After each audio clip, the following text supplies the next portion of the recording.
হরে কৃষ্ণ, রাধে রাধে। শুধু কৃষ্ণ ভক্ত, গৌর ভক্ত, হরিভক্ত, আমার মা সকল, বাবা সকল, আমার সাধুগুরু বৈষ্ণব মণ্ডলী সকলের চরণে আমার সশ্রদ্ধ প্রণাম। অনলাইন উপস্থিত প্রত্যেকের চরণে আমার অন্তরঙ্গ স্থল থেকে প্রণাম, ভালোবাসার অভিনন্দন। তো বলুন আপনারা কেমন আছেন? আশা করি প্রাণ গোবিন্দ রাধারানী কৃপায় সকলেই ভালো আছেন। তো আমি আপনাদের অনেক অনেক আশীর্বাদ ভালোবাসায় খুব ভালো আছি। তো আজকে আপনাদের সামনে যে ভিডিওটি দেব, কয়েকদিন থেকেই কয়েকজনে প্রশ্ন করছেন যে আপনি বলেছেন দিদি ভাই যে সপ্তদ্বীপে জগন্নাথ করেন বসতি, এই সপ্তদ্বীপটা মানব দেহের মধ্যে কোথায় আছে? তো আজকে চলুন আমরা আবার দেহতত্ত্বতে ফিরে আসি। তো আজকের আলোচনা থাকছে মানব দেহের মধ্যে সপ্তদ্বীপ, সপ্ত পাতাল ও সপ্ত স্বর্গ কোথায় অবস্থিত। জয় শ্রীকৃষ্ণ, রাধে রাধে। চলুন। কৃষ্ণায় বাসুদেবায় হরে পরমাত্মনে প্রণত ক্লেশনাশায় গোবিন্দায় নম নম। হে কৃষ্ণ করুণা সিন্ধু দীনবন্ধু জগৎপতে গোপীশ গোপিকা কান্ত রাধাকান্ত নমস্তুতে।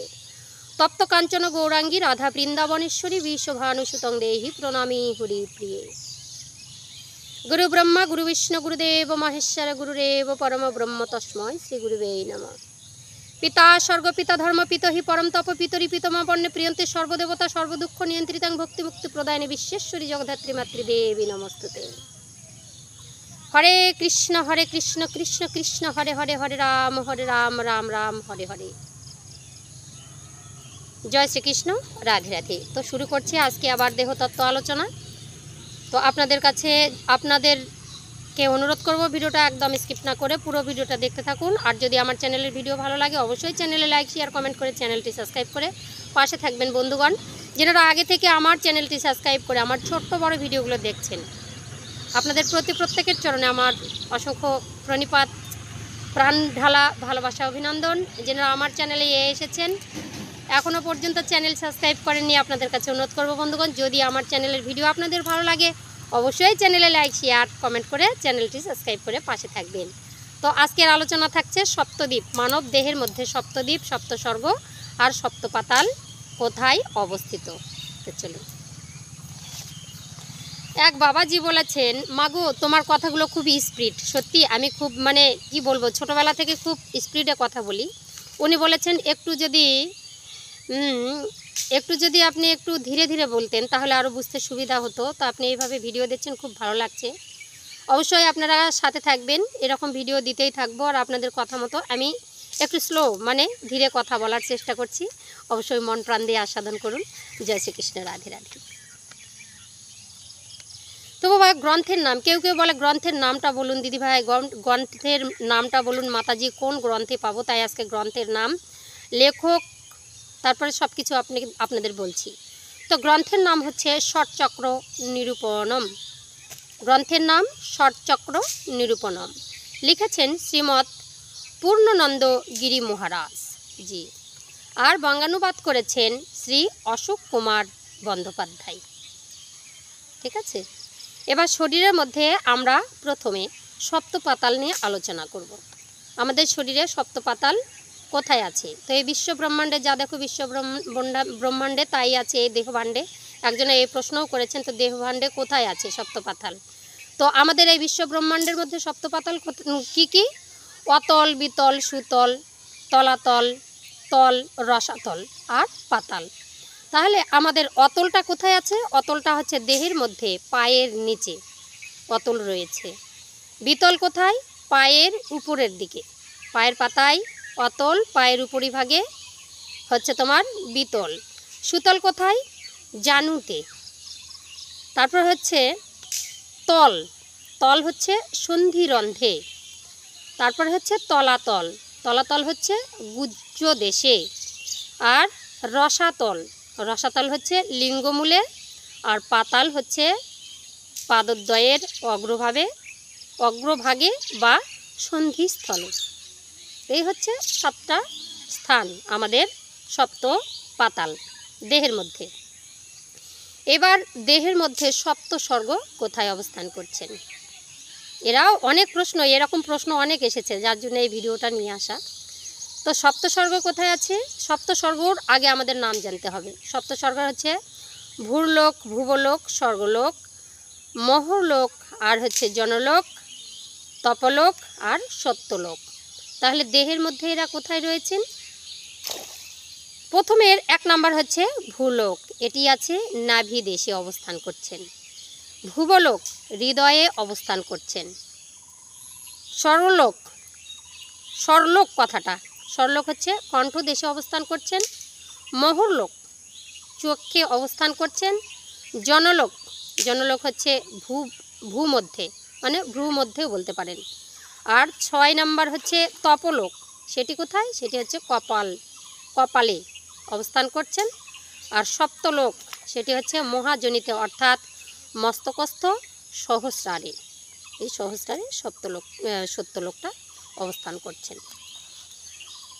এবার আমরা বলবো সপ্ত পর্বত, এটা কিন্তু আমি বলতে চাইনি, তবু আমি বলবো। সপ্ত পর্বতটা হচ্ছে এই পৃথিবীর মধ্যে কি কি সপ্ত পর্বত? সুমেরু, তারপর হচ্ছে মন্দর পর্বত, কৈলাস পর্বত, হিমালয় পর্বত, বিষ্ণু পর্বত ও বিন্ধ্য পর্বত। আরও একটা এখানে সপ্ত পর্বত বলেছে, কিন্তু 6টি এখানে উল্লেখ রয়েছে। তো এই সুমেরু পর্বত মানবদেহে কোথায় অবস্থিত? সুমেরু পর্বত মানবদেহে ত্রিকোণে অর্থাৎ মূলাধার চক্রে অবস্থিত। মন্দর পর্বত কোথায় অবস্থিত? মানবদেহের ঊর্ধ্ব কোণে। এবার হচ্ছে কৈলাস পর্বত মানবদেহের কোথায় অবস্থিত? সেটি হচ্ছে দক্ষিণ কোণে। হিমালয় পর্বত বাম কোণে। এগুলো দিক নির্ণয় করা আছে, সব কিছু বলা যাবে না, গ্রন্থ অনুযায়ী আজকে কথা বলবো। তারপর হচ্ছে বিষ্ণু পর্বত ও বিন্ধ্য পর্বত, এটি হচ্ছে ঊর্ধ্বভাগে। তো সপ্তলোক এখানে বলা থাকলেও উল্লেখ আছে 6টিরই, এটাই জানতে হবে, এর বেশি আমরা বলতে পারবো না। এবার আমাদের হচ্ছে যেটার মূল বিষয় হচ্ছে যে মানে মানব শরীরের মধ্যে সপ্তদ্বীপের স্থান কোথায়, যেখানে শ্রী জগন্নাথ বসতি করছেন। এটা বারবার প্রশ্ন আসছে, এই গ্রন্থ কোথা থেকে পেয়েছি, হ্যান ত্যান মেলা। তো এই প্রশ্ন আমি যে এত কিছু দিচ্ছি সব কিছু ভেঙে বলা যাবে না, তো আজকে গ্রন্থ অনুযায়ী ধরে ধরে আপনাদের প্রশ্নের উত্তর আমি দিচ্ছি। একজনে বলেছেন পঞ্চভূত কোথায় অবস্থিত, সেই প্রশ্ন আমি উত্তর দেব। একটু ধৈর্য ধরে থাকতে হবে, একদিনে হুড়মুড় করলে চলবে না। তো চলুন আমরা সপ্তদ্বীপ আমাদের শরীরের মধ্যে কোথায় অবস্থিত। তো সপ্তদ্বীপ এই হচ্ছে বিশ্ব ব্রহ্মাণ্ডের কোথায় কোথায় অবস্থিত। একটা কি জম্বুদ্বীপ, 2 নাম্বার হচ্ছে কুশদ্বীপ, 3 নাম্বার ক্রৌঞ্চদ্বীপ, 4 নাম্বার শাকদ্বীপ, 5 নাম্বার শালমলীদ্বীপ, আর 6 নাম্বার লক্ষদ্বীপ, 7 নাম্বার পুষ্কর দ্বীপ। এরা মানবদেহের মধ্যে কোথায় অবস্থান করছেন? জম্বুদ্বীপ অস্থি মধ্যে অবস্থান করছেন, অস্থির মধ্যে জম্বুদ্বীপ। কুশদ্বীপ কোথায়? মাংস মধ্যে অবস্থান করছেন। ক্রৌঞ্চদ্বীপ কোথায়? শিরা সমূহের মধ্যে অবস্থান করছেন। শাকদ্বীপ কোথায়? রক্ত মধ্যে অবস্থান করছেন। শালমলীদ্বীপ কোথায়? সন্ধিস্থলে অবস্থান করছেন। লক্ষদ্বীপ কোথায়? লোমকূপে, লোমের গোড়ায়। আর পুষ্করদ্বীপ কোথায়? নাভি পদ্মে পুষ্করদ্বীপ অবস্থান করছে। এবার আমাদের শরীরের মধ্যে 7 সমুদ্র, 7 সমুদ্র কোথায় কোথায় অবস্থিত। এতদিন তো 7 সমুদ্র আপনারা শুনলেন, কি আপনারা শুনেছিলেন কি? লবণ, ক্ষীরসাগর, দধি সমুদ্র, ঘৃত সমুদ্র, জল সমুদ্র, ইক্ষু সমুদ্র আর সুরা সমুদ্র। তো এই 7টি সমুদ্রের ব্যাখ্যা। তো 7টি সমুদ্রের মধ্যে এই মানবদেহে তারা কোথায় আছেন চলুন আমরা একটু দেখে নিই। লবণ সমুদ্র কোথায়? মূত্রাশয়ে, পেশাব মানে খড়ক। ক্ষীরদ সমুদ্র কোথায়? অন্ডাধারের শুক্রে। দধি সমুদ্র মজ্জা মধ্যে অবস্থান করছেন। ঘৃত সমুদ্র কোথায় অবস্থান করছেন? চর্ম মধ্যে। জল সমুদ্র কোথায়? বসা মধ্যে। ইক্ষু সমুদ্র কোথায়? কোটি বা শনির মধ্যে। আর সুরা সমুদ্র কোথায়? রক্ত মধ্যে। এই জায়গাগুলোতে এই আমাদের 7 সমুদ্র বাস করছে। এবার সাধকের ভাষায় নবগ্রহ, 9 নবগ্রহ বলা হয়। তো আমরা কি শুনেছি ভূগোলেতে? প্রকৃতির মধ্যে 9 নবগ্রহ বুধ, শুক্র, পৃথিবী, মঙ্গল, শনি, ইউরেনাস, নেপচুন, প্লুটো, বৃহস্পতি আছে তার মধ্যে। তো এই যে 9 নবগ্রহ, এরা এখানে একটু ভাষাটা চেঞ্জ করে দিয়েছে সাধকের ভাষায়। এই গ্রন্থে এটা পাওয়া গেছে কি সূর্য একটা গ্রহ ধরা হচ্ছে, সূর্য, তারপর হচ্ছে চন্দ্র, মঙ্গল, বুধ, বৃহস্পতি, শুক্র, শনি, রাহু ও কেতু। এই হচ্ছে সাধকের ভাষায় 9টি গ্রহ মানব শরীরে কোথায় কোথায় অবস্থান করছেন একটু শ্রবণ করুন। সূর্য অবস্থান করছেন নাদ চক্রে, অর্থাৎ মণিদ্বীপের মধ্যস্থানে, মণিপীঠ তার মধ্যে। চন্দ্র কোথায় অবস্থান করছেন? বিন্দু চক্রে, বিন্দু চক্রে চন্দ্রবিন্দু বলে না, তো বিন্দু চক্রে চন্দ্র অবস্থান করছেন। মঙ্গল কোথায়? মঙ্গল চক্ষে। বুধ হৃদয়ে অবস্থিত, আর বৃহস্পতি উদরে। শুক্র শুক্র ধাতুতে, শনি নাভি পদ্মে, রাহু মুখে, আর কেতু হৃদয় ও নাভিস্থানে। এরা এইভাবে অবস্থান করছেন। এরপরে আমাদের আরও জানার আছে যে আমাদের দেহের মধ্যে বায়ুস্থান কটি বায়ু বা বায়ুস্থান কোথায় কোথায় অবস্থান করছে, কি কি? দেহের মধ্যে 10টা বায়ু আমাদের অবস্থান করছে। কি কি সেই বায়ুগুলো নাম শ্রবণ করেন একটু। প্রাণ, আপান, সমান, উদান, ব্যান, নাগ, কূর্ম, কুক্কর, আর হচ্ছে দেবদত্ত ও ধনঞ্জয়। সাধকের ভাষায় এই 10টা বায়ু আমাদের দেহের মধ্যে অবস্থান করছেন বা চলাচল করছেন। তাহলে প্রাণবায়ু কোথায় থাকে? প্রাণবায়ু হৃদয়ে থাকে, বলে না প্রাণবায়ু, তো প্রাণবায়ু হৃদয়ে থাকে। আপান বায়ু হচ্ছে তোমার গুজ্জ দেশে। সমান কোথা থাকে? নাভি দেশে। উদ্যান কণ্ঠে, আর ব্যান সর্ব শরীরে। এই 5টি বায়ুই এখানে প্রধান বলে উল্লেখ করা হয়েছে। সবসময় এরাই চলাচল করায়। তবে আর যে 5টি আছে, যতক্ষণ জীবের চেতনা থাকে ততক্ষণ শরীরের মধ্যে অবস্থান করে।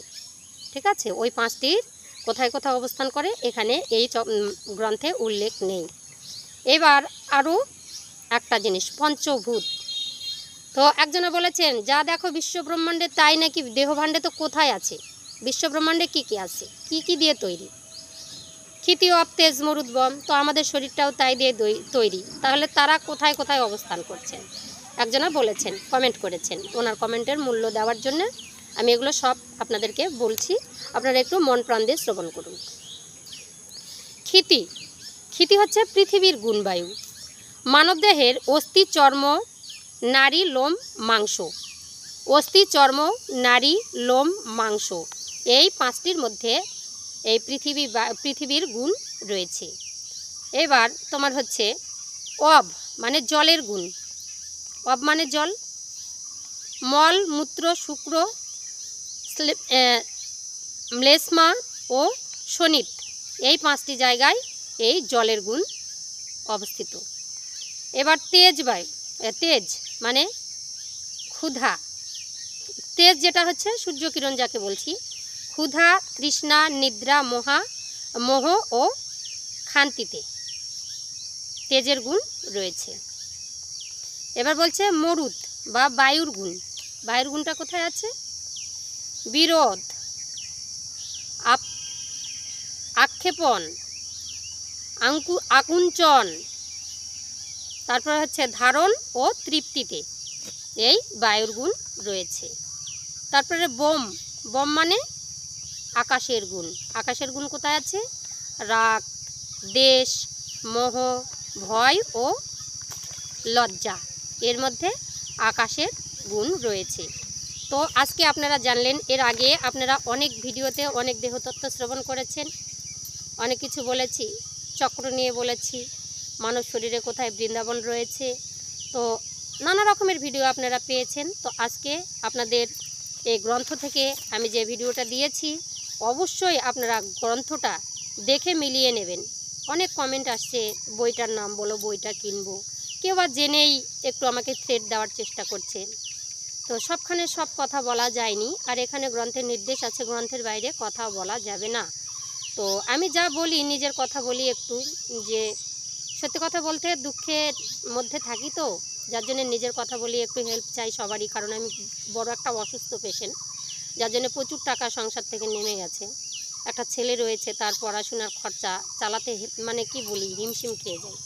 যার জন্য চ্যানেলে এসেছি, আর দ্বিতীয় জন্ম বলতে পারেন। তো আপনারা যদি শুনতে চান অবশ্যই কমেন্ট করবেন যে আমার জীবনে কি ঘটে গেছিলো।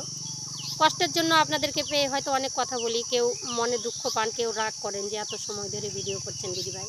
তো আপনাদের কাছে অনুরোধ করব, ক্ষমার দৃষ্টিতে একটু তাকিয়ে আপনাদের ঘরের মেয়ে, মা, বোন হিসেবে আমার যত ভুল আছে, কথা বলায় যদি রাগ দুঃখ থেকে থাকে, আপনাদের কোনো জায়গায় ভুল ত্রুটি হয়ে যায়, আপনাদের নিবেদন করি আপনাদের চরণের ফুল হিসেবে আমাকে গ্রহণ করবেন।